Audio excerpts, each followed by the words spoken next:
Halo semuanya, kami dari kelompok 11 untuk mata kuliah akuntansi kewirausahaan dengan anggota kelompok pertama saya Esther, saya Nisa Devaliardi. Saya Timothy Alexander.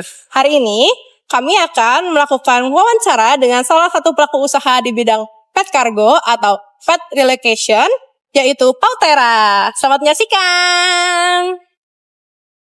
Oke, halo guys. Sekarang aku di sini bersama Kak Filin. Halo. Nah, di sini aku akan mewawancari kakaknya tentang usaha Pautera, yaitu Pengiriman hewan domestik sama internasional. Oke.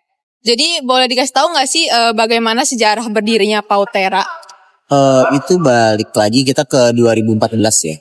Jadi waktu itu memang banyak banget orang yang mau kirim hewan, tapi memang terkendala mulai dari kita di Indonesia memang agak susah ya kalau ada hewan mau masuk ke mobil, terutama anjing dan lainnya gitu. Jadi dari situ juga kebetulan aku kerjasama dengan banyak organisasi pecinta hewan, klinik hewan, dan mereka di situ ada request untuk pengiriman.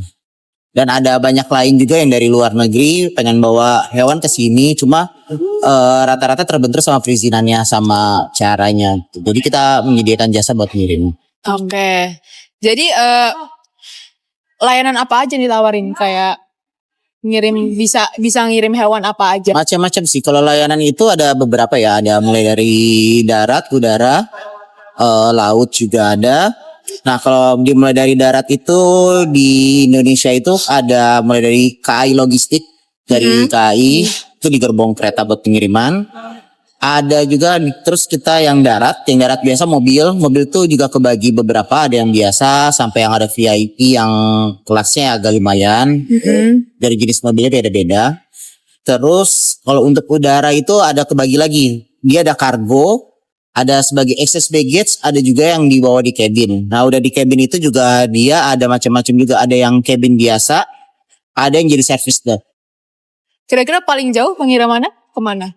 Kayaknya udah semua ya. Oh, udah semua. Udah ada, ya Rusia juga udah pernah, klien kita. Terus Europe iya, US juga, UK, Aussie, Asia. Yang paling susah ada nggak? Kayak ngirim Aussie. hewan apa? Oh kalau area Aussie, tapi kalau ngirim hewan itu enggak sih ya, selama bukan hewan dilindungi itu nggak susah. Tapi kalau perizinan itu paling susah sih Aussie. Oke. Next. Oke, selanjutnya jadi pertanyaannya adalah kira-kira dari awal merintis sampai sekarang tantangan terbesarnya tuh apa sih dan gimana cara ngadapinnya? Terbesar itu balik lagi ke lokasi negara ya. Gitu. Kalau karena Indonesia itu masih statusnya itu masih belum bebas rabies. Jadi untuk pengiriman keluar itu masih ada beberapa negara yang agak susah nih masuknya. Berarti perizinannya dong ya? Perizinan. Nah, tapi ada juga satu negara yang memang dia khusus susah gitu loh buat masuk. Buat dari negara manapun memang ada di screening dulu. Itu Australia sih. Oh, yang tadi ya. Iya, dia mesti harus transit dulu di negara ketiga selama 6 bulan baru bisa masuk lagi. Ribet banget jujur. Iya, prosesnya itu sampai 6 bulan, setengah tahun gitu ngirim. Terus akhirnya berarti gimana dong ngatasin itu semua? Tapi ya kalau masalah izin kayaknya tetap bakal kayak gitu Izin, sih ya. ya. Jadi Cuma kayak, sisanya udah oke. Sisanya udah oke sih. Kita kirim biasanya ke Korea atau Singapura dulu. 6 bulan stay di sana, nanti udah baru kirim lagi ke Aussie pakai kargo. Oke. Pertanyaan selanjutnya itu gimana sih alur pelayanannya dari awal sampai akhirnya hewan nyampe di lokasi? Alur pelayanannya kalau misalnya kita ngirim dari Indonesia dulu ya, Indonesia keluar misalnya. Nah kalau kita ngirim ke luar negeri itu ada beberapa mulai dari surat keterangan sehat dari klinik, mulai terus habis itu dari dinas nanti. Nah habis itu ada juga namanya uji titer, lab juga, dan pastinya kan ada history vaksin gitu. Udah disiapin semua, nanti baru dokumen disiapin. Baru jadi ekspor permit nanti di pusat karantina di Soekarno-Hatta. Penasaran kalau misalnya nih kayak orang luar ke Indo terus kayak kan banyak tuh yang kayak ngelihat stray terus diadopt terus mau dibawa pulang, kan stray kan hitungannya nggak pernah vaksin, nggak pernah apa. Itu diurusin dulu berarti. Okay.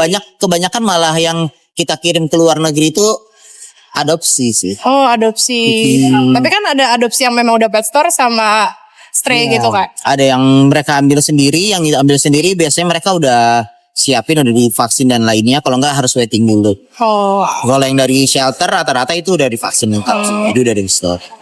Next. Nextnya nih, Kak, mau nanya soal gimana sih perusahaan bisa untuk mengelola pencatatan keuangannya, terus untuk evaluasi kinerja usahanya sendiri itu gimana ya? Nah, kalau kita kan pasti dimulai kita rekap dari bulanan dulu ya. Dari bulanan nanti akan ada rekap kecilnya itu di per 3 bulan. Oh, per 3 bulan. Nah, lalu ada pertengahan tahunnya juga, per 6 bulannya itu rekap ya pertengahan tahunnya, dan akhirnya kan nanti direkap lagi sampai yang 1 tahun. Itu untuk buat pajak juga. Oh. Jadi supaya tidak ada yang miss gitu. Oke, berarti untuk pencatatan kecilnya sebulan-sebulan, tapi pencatatan besar 3 bulan, 6 bulan, dan 1 tahun. Oke, siap. Terus untuk pertanyaan selanjutnya, ada rencana nggak sih atau target pengembangan usaha yang pengen dicapai dalam mungkin beberapa tahun atau sekian tahun ke depan? Pengembangannya. Kalau pengembangan sih sekarang sih sudah mulai ya sebetulnya. Kita udah kerja sama dengan maskapai dan lainnya soalnya. Udah MOU eksklusif gitu loh. Oke. Jadi kita udah dengan BUMN juga, dengan KAI Logistik, dengan Citylink yang dimana itu Garuda Group juga untuk domestiknya gitu.